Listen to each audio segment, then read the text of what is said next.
Hello everyone, AmyR here with Prairie Paper and Ink, and for today's card, I pulled out the Studio Katia Kobi Bearing Gifts stamp set.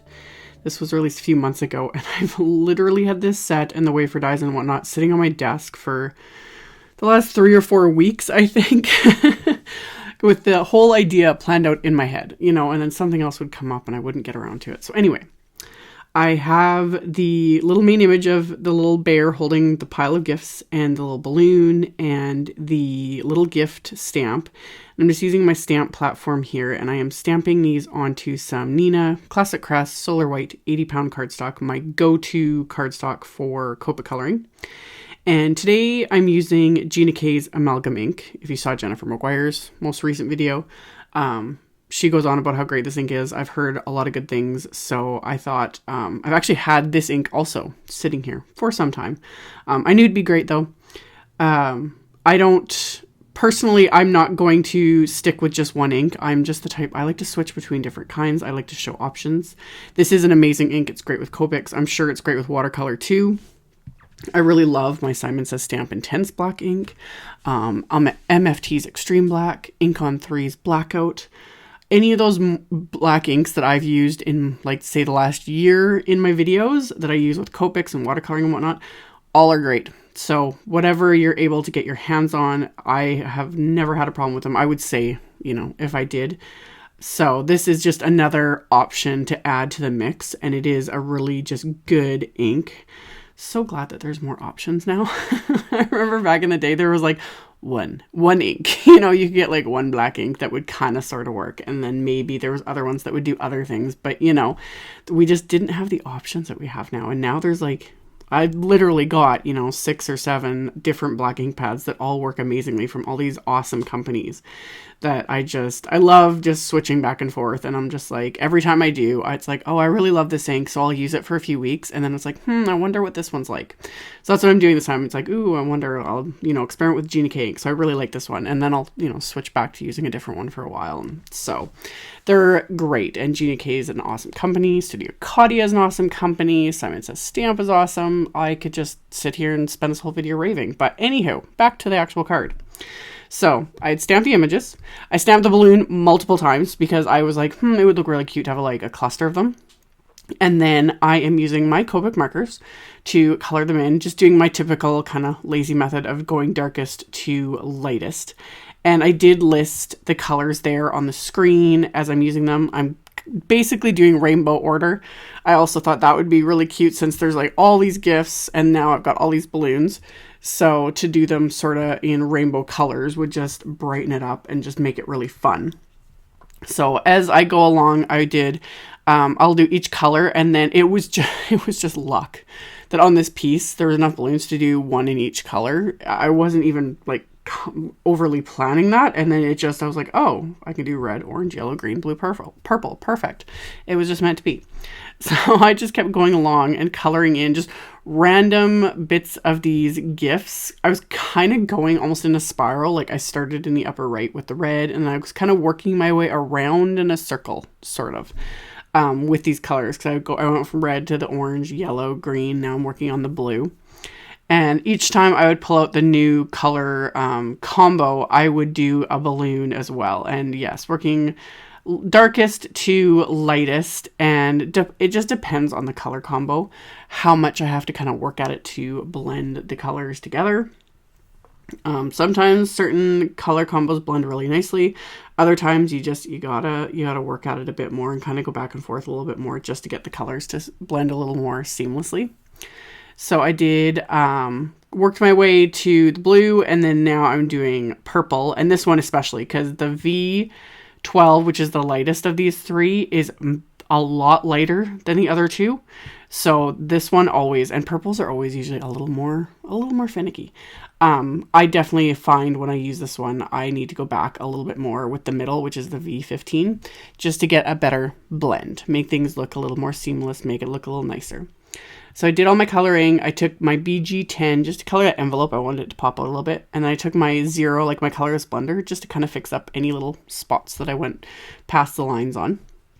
And then since it's a birthday card and I'm just going all out with the glitter. I took my Tonic glitter gloss brush pen here, and I'm just like painting it, completely covering all the balloons. And I've said this every time I use this, it doesn't look like much. Even as I'm doing it in natural light, it's like, but the minute direct light hits it, this glitter is just going to pop. And I'll put the flashlight on my phone so you guys can see what I mean. But it's one of those things that it's like, depending on how the card is sitting or how the person's holding it, it doesn't really look like anything. And then the glitter just like, pow, I love it. I love this glitter pen. This is definitely one of my favorites. So I painted it on random areas of those gifts, and now you can see what I mean when I like turn the flashlight on my phone or when like direct light hits it. It just sparkles like crazy. So I did the glitter first because I was actually thinking when I was doing this. I did the glitter first, and then I added my white highlights with my white gel pen. Because for whatever reason, I do not know what it is, there is an ingredient between the two of these, between the gel pen and the glitter type pens, that if I did the white highlights first and then you try to go over it with the glitter pen, it doesn't matter if the white is dry, the glitter pen makes it smear. There's just something weird about it, and I've literally smeared so many projects, so I usually do one or the other, like I'll add white highlights or add glitter.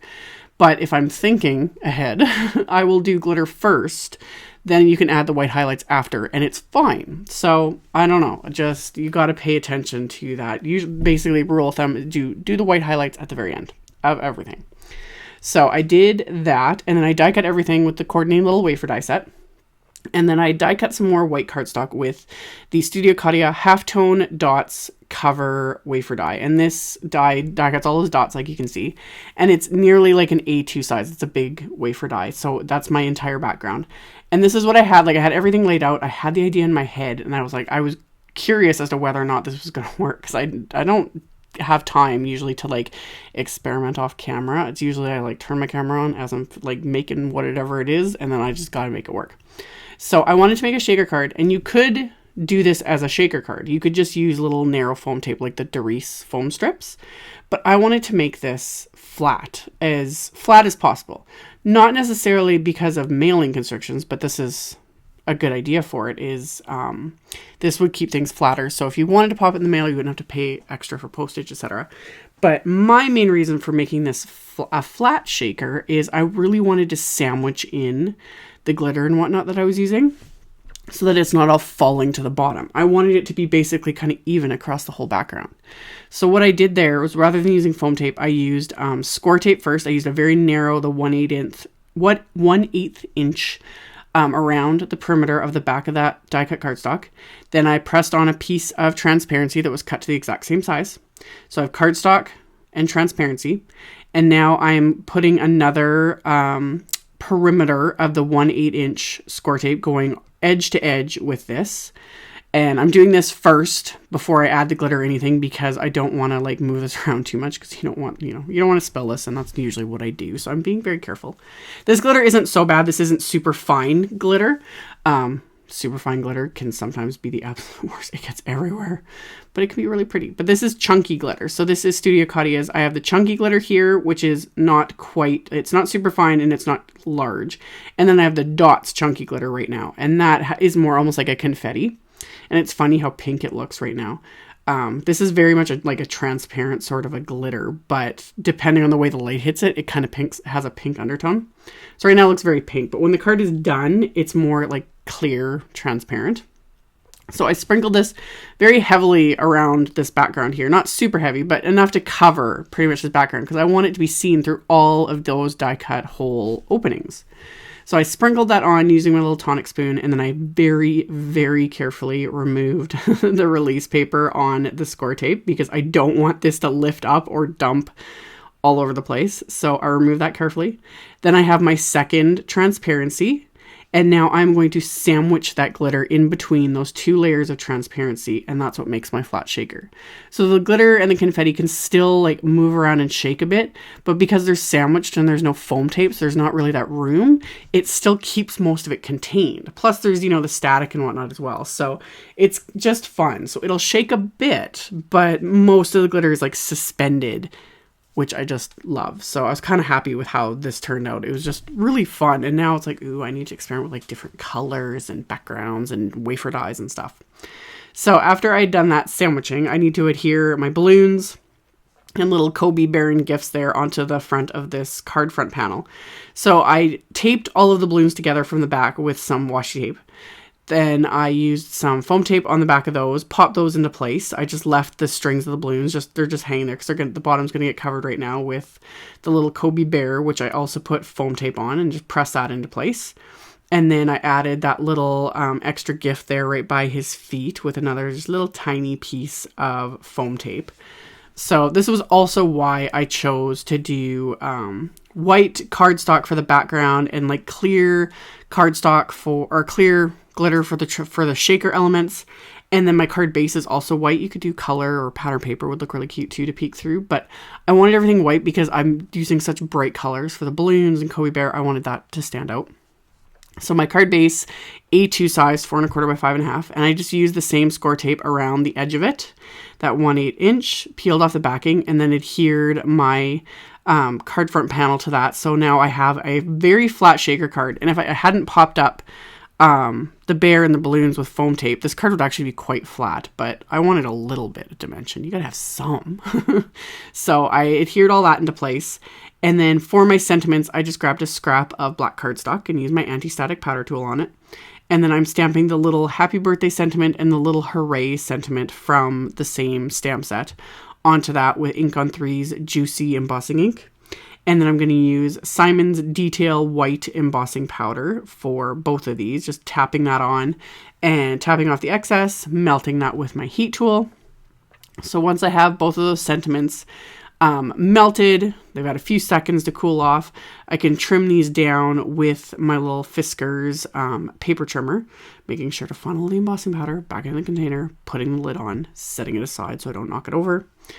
And now I can trim these down. The little hooray I trimmed down into a little longer strip, and then the happy birthday I'm going to use that on the inside, so I'm just going to trim that down just into an even little rectangle there.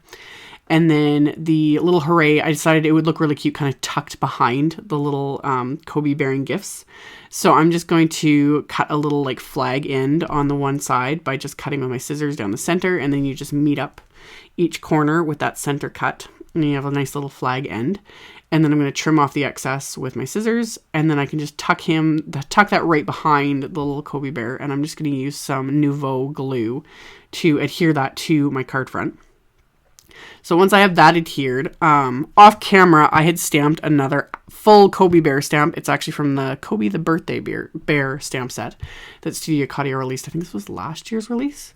Really cute set. There's all these like cute little Kobi bear sets in their line. There's like a Halloween one, there's a Christmas one, there's the Valentine's one, then there's this bearing gifts, and then this cute little sitting one with all the images. So I'll have links to all the ones I used with all the supplies. So I had stamped and colored and die cut him using the same colors as the one on the front, obviously, and just added one balloon and then the sentiment, and that finished off my card. So like I mentioned, I will have a link to my blog post. I'll have a supply list with links to everything if you want to check any of it out. It will be listed in the description box below the video, as well as on my blog, which is also linked directly below the video. So you can check that out if you are interested. Thank you all so much for watching. Thank you for subscribing and commenting and thumbs upping on my videos. I really, really appreciate it. And I will see you all very soon in the next one. Bye.